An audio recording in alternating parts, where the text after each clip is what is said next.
নমস্কার। আজ আমি সংযুক্ত মুদ্রা সম্বন্ধে কিছু বলব।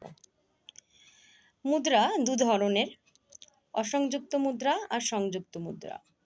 অসংযুক্ত মুদ্রা এক হাত দিয়ে দেখানো হয়, সেটার ভিডিও আমি একটা বানিয়েছি, তোমরা চাইলে দেখে নিতে পারো। আর সংযুক্ত মুদ্রা দু হাত দিয়ে দেখানো হয়। এই মুদ্রাগুলো আমরা ব্যবহার করি নাচের বিভিন্ন ক্ষেত্রে।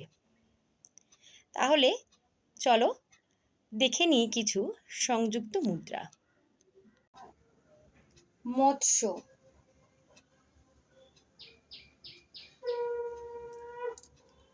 সর্প,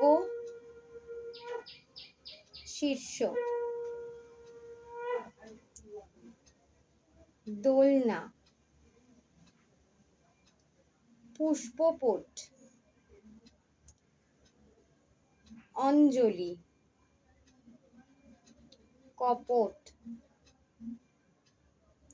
কর্কট,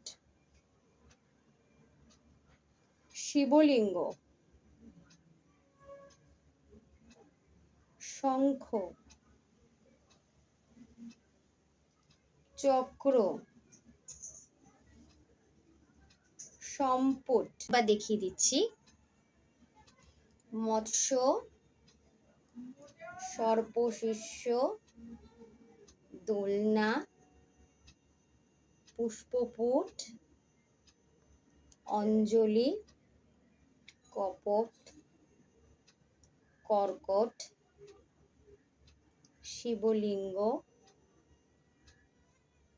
শঙ্খ, চক্র, সম্পট। এগুলো তোমরা প্র্যাকটিস করলে নাচের বিভিন্ন ক্ষেত্রে তোমরা এটাকে ব্যবহার করতে পারবে। আশা করি ভিডিওটা তোমাদের ভালো লেগেছে।